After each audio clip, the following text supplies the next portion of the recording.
Sa laing balitang, Land Transportation Office, LTO, mibakwi na sa una nilang order sa pagpa-inspeksyon sa mga sakyanan ngadto sa Motor Vehicle Inspection Center sa Dakbayan sa Mandawi.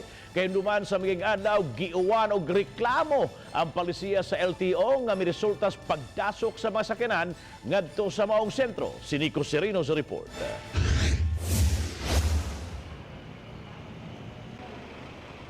Sukwahi sa miagi mga adlaw, di na kaayo daghan ang mga sakyanan nga anaa karon sa MVIC sa Subang Dako, Mandawi. Kahinumduman, nakamugna sa paghuot sa trapiko ang pag-abot-abot sa mga sakyanan nga ipa-inspeksyon kay rekisito kini sa pagpa-renew sa motor registration.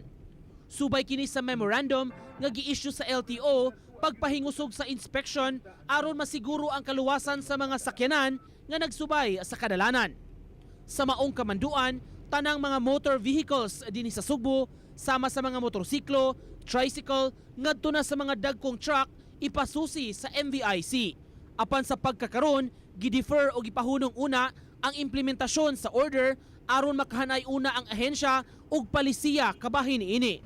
Buot pasabot, mamahimong adto una sa mga LTO district offices o DO ipa-inspeksyon ang mga sakyanan ug dili idiretso dayon sa MVIC. When I got to the LTO, I just reiterated an existing policy of MVIS.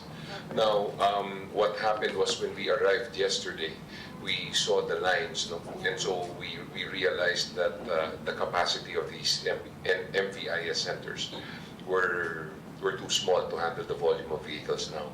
Magpaabot pa hinuon si Cabrera sa mga sugyot gikan kang LTO-7 Director Arnel Tansinco kabahin sa paagi sa inspections. Apan alang sa mga opisyales, mamahimong unahon sa MVIC ang mga public utility vehicles. Practically visible yung issue on capacity sa facility nato, no? Then we wanted to know kung what's the real ideal way to conduct the inspection, whether inside or sa DO. I'm referring to the MVIC or sa DO. Mag-draft pa og bagong order ang LTO chief sa musunod nga mga adlaw kabahin sa inspeksyon sa mga sakyanan. Nico Sereno, Balitang Bisdak.